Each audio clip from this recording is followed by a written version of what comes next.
ketemu lagi dengan kami Batman Family Channel. Nah, video kali ini kami akan membahas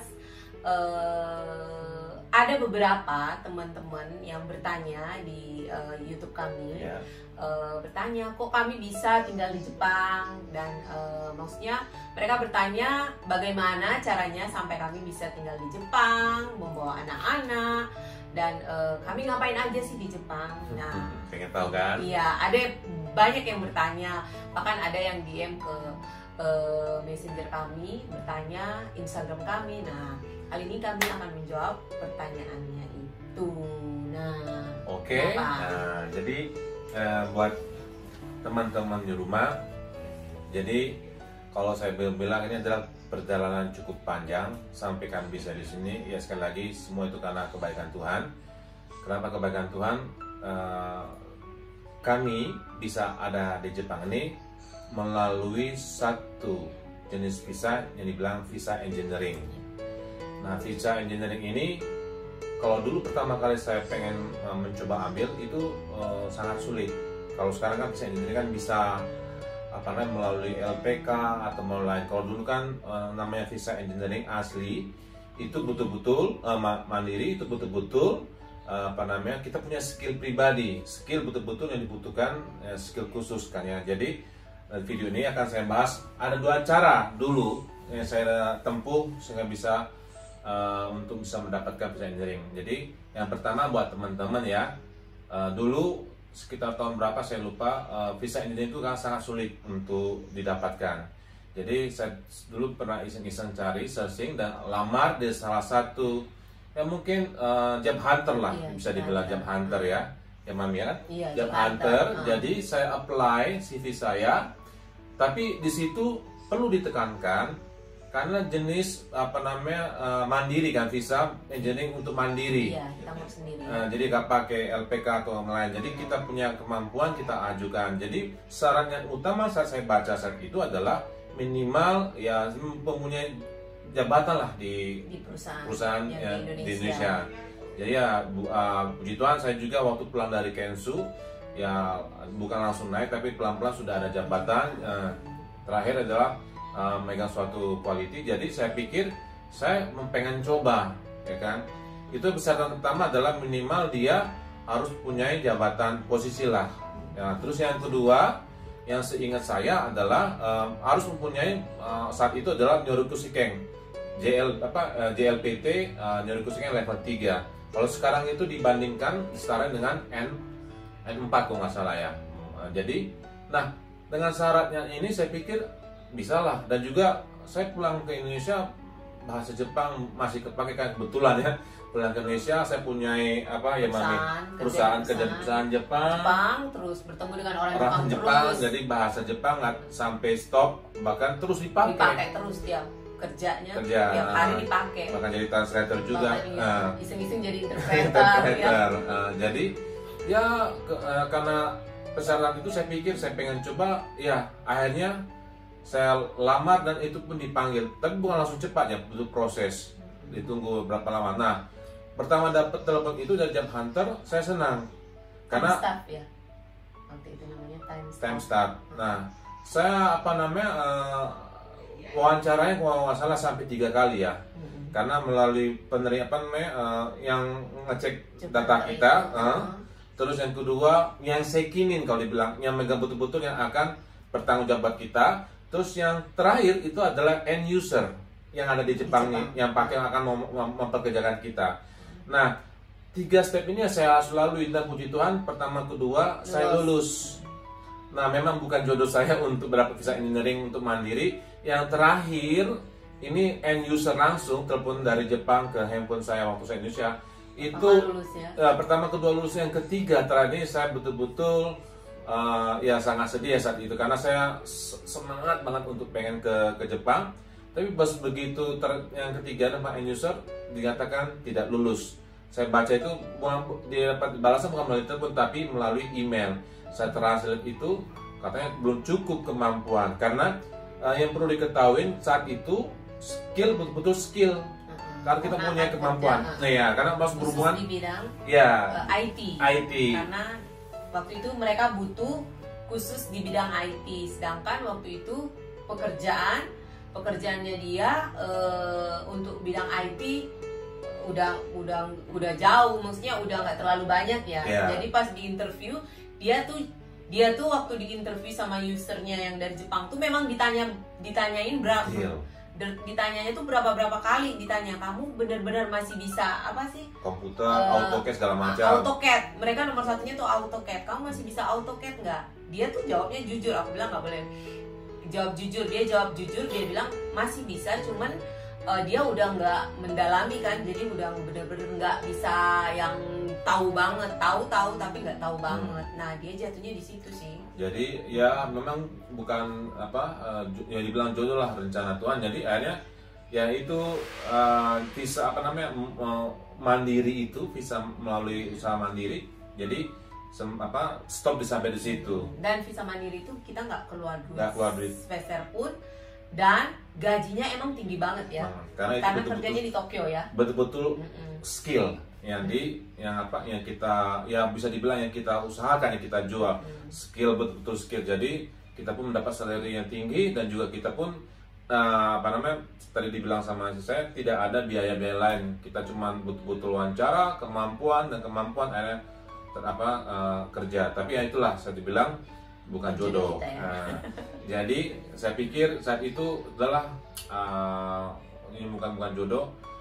Saat itu bukan kayak zaman sekarang ada beberapa macam LPK ataupun ya seperti gitu yang menjamur ya di Indonesia, yang bisa memberangkatkan mantan Kensu ke Jepang. Oh ya, untuk visa mandiri juga sama. Yang paling utama adalah dia harus mantan Kensu. Dia mintanya itu yang mantan yang sudah pernah bekerja di Jepang ya mungkin Kensu swasta atau IMM ya, sekarang IMM terserah, penting sudah pernah jadi Kensu C. Nah itu yang paling perlu digarisbawahi. Nah yang kedua ini saya akan membahas tentang yang seperti saya tadi saya bilang bahwa saya datang ke sini melalui suatu LPK. Nah ini yang beda yang kayak pertama, karena mandiri job hunter kalau ini melalui LPK. Nah melalui LPK ini ya berbeda sama dengan mandiri. Kita nggak menekankan tentang kemampuan secara skill kuat, tapi ya ada beberapa proses juga, tapi nggak terlalu seberat kadarnya kayak mandiri.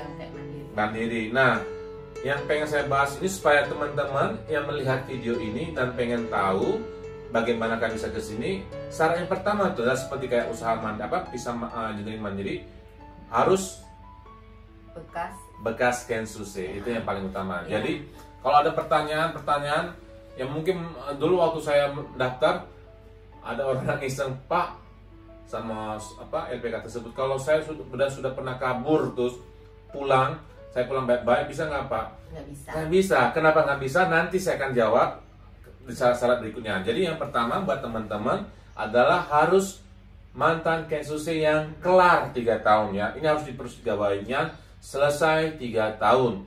Baik itu yang mantan Kensu C IMM atau IM sekarang, ataupun Kensu C swasta. Karena dulu banyak ya, selain IMM atau IM banyak juga dari swasta. Itu yang pertama buat teman-teman. Terus yang berikutnya adalah yang betul-betul penting adalah minimal itu kuliah D3. Bukan D3 doang, tapi teknik. Ini yang perlu teman-teman sadarin dan perlu didengar. Teknik, dan teknik bagaimana terserah, mau teknik mesin ya. Saya kira teknik mesin, teknik elektro, informatika, komputer segala macam. Yang penting teknik. Jadi kalau bilang Pak kalau akuntansi nggak mungkin bisa.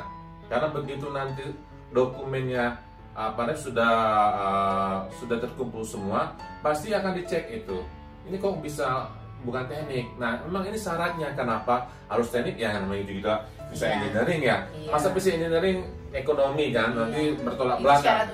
Utama. Jadi itu yang harus kalau teman-teman belum dapat teknik, ya kuliah lagi lah D3, kuliah minimal D3 kalau sekarang ya. Kalau dulu D3. Jadi itu yang harus kudu. Kalau dulu ya puji Tuhan saya minimal D3 yang bisa syarat itu bisa dipenuhi. Dan berikutnya buat teman-teman, nah saya bilang tadi, kenapa orang yang pernah kabur nggak bisa walaupun dia pulang balik baik. Karena syaratnya berikutnya ini harus menyertakan sertifikat JITCO. Nah, JITCO ini buat teman-teman mungkin mungkin senpai yang sudah atau kohai yang sudah pulang ya, pasti begitu kita 3 tahun kelar itu Kensuse, pasti kita dapat namanya sertifikat JITCO. Nah, tulisan JITCO. Nah, itu yang harus dilampirkan. Karena apa? Kalau begitu dia sertifikat JITCO ada, otomatis orang tersebut adalah selesai baik-baik 3 tahun. Karena itu pasti akan link ke imigrasi. Kalau dulu saya pernah dengar gitu kan, karena mereka cek betul nggak ini. Jadi itu nggak bisa dielakkan lagi. Kalau orang sudah pernah kabur nggak mungkin bisa. Jadi mohon maaf ya. Jadi untuk ini harus betul-betul karena KBC sangat ketat. Itu yang syarat yang ketiga. Yang berikutnya adalah ya namanya kita mau keluar negeri kan minimal ya paspor masih aktif lah. Kalau sudah mati ya kudu dibikin, diperbaruin karena yang supaya nanti begitu kita dapat step demi step tes kita lulus, tiba-tiba kita nggak persiapkan paspor, tiba-tiba ada schedule terbang, nah kita gelabakan kan. Tahu sendiri sekarang buat paspor kan online segala macam, ribet, antri. Jadi ya minimal kalau mati ya sebenarnya persiapanlah paspor, dan kalaupun masih ada ya syukur-syukur. Dah ini syarat yang yang harus dilampirkan buat teman-teman yang mungkin menyaksikan dan mendengar dan melihat video kami ini. Dan apa aja stepnya untuk yang visa engineering melalui LPK ini. Nah, persamaannya adalah mereka juga wawancara. Tapi kalau ditarik bilang visa engineering melalui mandiri, dia betul-betul skill kita punya skill yang kuat, yang khusus. Nanti akan imbasnya itu penghasilan kita besar. Nah, kalau di sini kita minimal D3 teknik, tapi kita walaupun kita nggak bisa suatu skill komputer atau OT segala macam, nggak masalah karena kita akan bekerja seperti kayak orang Jepang nanti di sini. Nah, stepnya adalah wawancara Bapak Ibu, teman-teman yang menyaksikan video ini. Jadi wawancara pertama dari yang pihak LPK lah, terus dari bertanggung jawab di LPK sama juga sih. Terus yang terakhir nanti baru end user. End user dalam arti ini yaitu orang Jepang yang bekerja, yang bertanggung jawab akan mengurusin kita nanti satu perusahaan sama kami. Nah, kebetulan kemarin waktu dia interview, yang prosesnya itu nggak lama. Emang cepet banget prosesnya. Kita masukin berkas cuma seminggu doang ya. Cuma seminggu doang ngurus semua.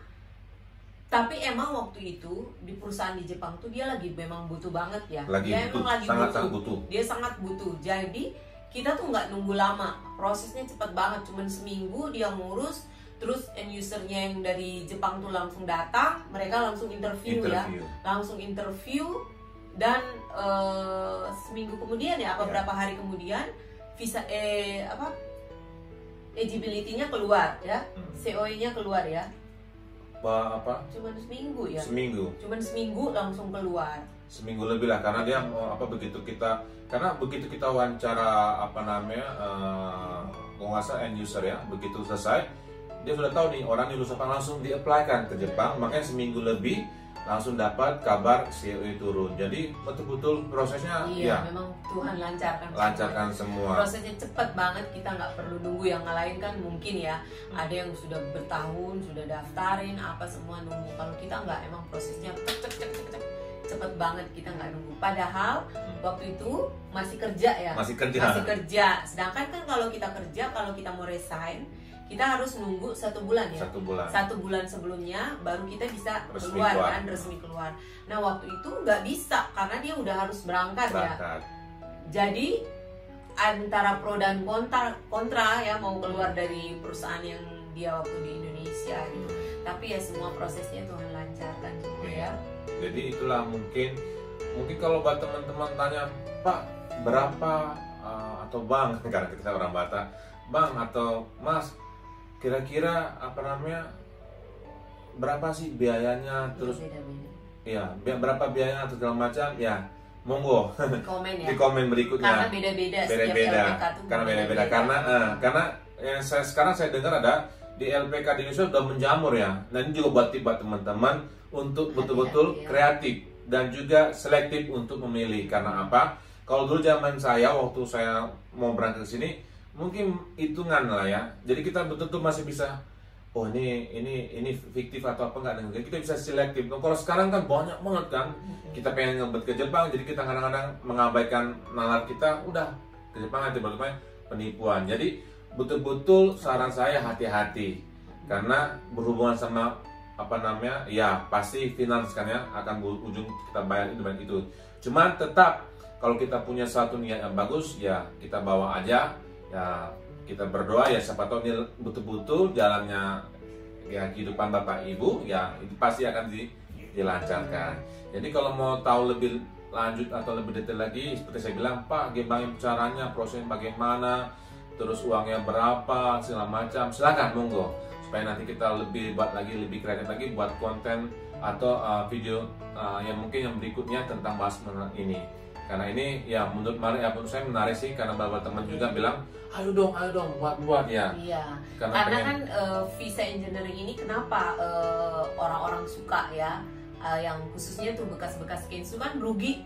Kalau kau pengen memang balik lagi di Jepang kan, kalau bekas Kensu itu gampang. Karena emang kita udah punya JITCO segala macam itu kan. Nah, itu syarat utamanya tuh udah ada gitu. Jadi beda sebenarnya, ada engineering tanpa JITCO kan, ada, cuman kan emang agak-agak ribet ya, tapi mungkin ada yang beruntung bisa dapat ya. Tapi kalau udah bekas Kensu mau kesini lagi dengan engineering tuh sebenarnya agak mudah, karena emang Jepang tuh emang suka gitu kan, mereka lebih memilih yang bekas kerja di Jepang, anak-anak Kensu yang itu karena udah pernah magang kan, udah pernah magang 3 tahun, jadi udah tahu gitu cara kerjanya di Jepang. Dan enaknya visa engineering tuh kita langsung dapat visa 5 tahun ya.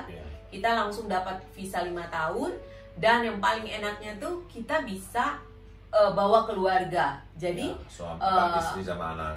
Saya, istri dan anak-anak tuh bisa datang, kita bisa sekolah di sini, anak-anak bisa sekolah di sini. Dan untungnya lagi tuh kalau visa engineering tuh kita nggak sampai 5 tahun aja, kita bisa ditambah karena perusahaan kan pasti perusahaan butuh sama kita ya, karena di Jepang emang butuh banget tenaga kerja ya, tenaga kerja. Jadi setelah 5 tahun ya biasanya diperpanjang, ada yang dapat 2 tahun ya, menurut pengalaman teman-teman ya, ada yang dapat 2 tahun, 3 tahun, menurut itu tergantung sih sama perusahaan, tapi rata-rata ya, rata-rata sih perusahaan mau untuk perpanjang karena mereka memang butuh gitu kan. Jadi ya sebenarnya visa engineering itu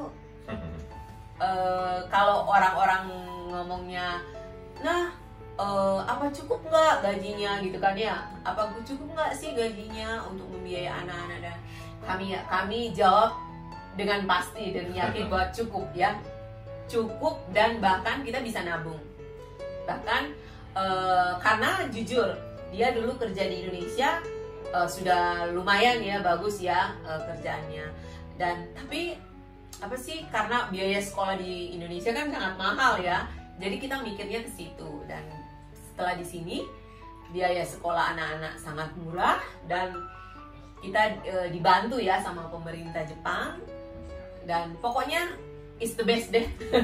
Nggak rugi deh kalau datang dengan visa engineering ke Jepang ya. Jadi buat teman-teman yang masih semangat cari-cari dan mencari peluang ke sini, semangat. Jika dulu Tuhan punya rencana buat hidup, buat teman-teman, ya pasti jalannya akan diluruskan. Karena kalau kita punya niat baik, pasti akan dikasih jalan.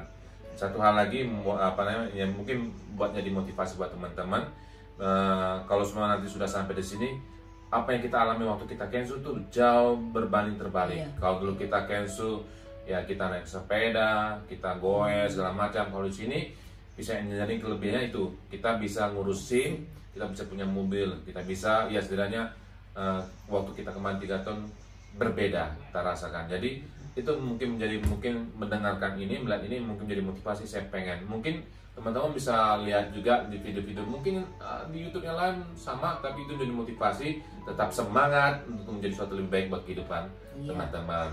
Oke ya. Nanti kalau mungkin video berikutnya akan kita bahas mungkin ya. Saya juga lagi menunggu dari saran-saran atau komentar teman-teman mungkin tentang apa namanya kehidupan secara detail kami, anak-anak kami di sekolah ini bagaimana, apakah kami bisa mampu mengurusi mereka dengan latar belakang ya bahasa nggak terlalu pintar, tapi bisa mengurus anak-anak bagaimana, kekhawatiran apa, banyak sih sebenarnya pengen kita buat supaya buat teman-teman yang lagi berusaha, lagi bergerak menjadi motivasi. Dan satu hal lagi, kalau sebenarnya di Jepang tuh ada dua sistem ya, ada dua sistem cara kerja ya. Kalau kayak di Indonesia tuh kayak pegawai swasta sama pegawai negeri ya. Nah di Jepang tuh ada dua juga begitu. Apa sih namanya? Seisain sama apa? Seisain sama ya itu Hakenkai atau apa gitu. Ada dua seisain. Seisain itu kalau kayak di Indonesia itu perusahaan gitu. Karyawan kita tuh karyawan perusahaan tuh tanpa ada melalui apa sih perantara gitu. Jadi kita memang karyawan langsung kayak pegawai negeri lah gitu ya. Dan kalau yang satunya lagi Hakenkaisa. Nah Hakenkaisa itu dia melalui perantara gitu. Pokoknya nanti nih kita jelasin di video berikut ya. Karena kalau untuk visa engineering kita itu kita seisain, kita karyawan tetapnya perusahaan. Jadi itu yang paling penting. Apa untungnya karyawan tetap? Banyak untungnya, dapat bonus segala macam, nanti kita jelasin di video berikutnya ya. Oke. Jadi video berikutnya yang akan ditunggu adalah apa sih kelebihan keuntungan kita setelah visa engineering menjadi karyawan perusahaan seisain, terus bagaimana kehidupan anak-anak di Jepang, apakah bisa atau enggak, bahasa gimana. Perhatikan dan juga tetap setia ya. Iya, tetap setia di channel kami ya. Dan kalau ada yang mau bertanya tentang apa-apapun, silakan isi di kolom komentar ya. Oke.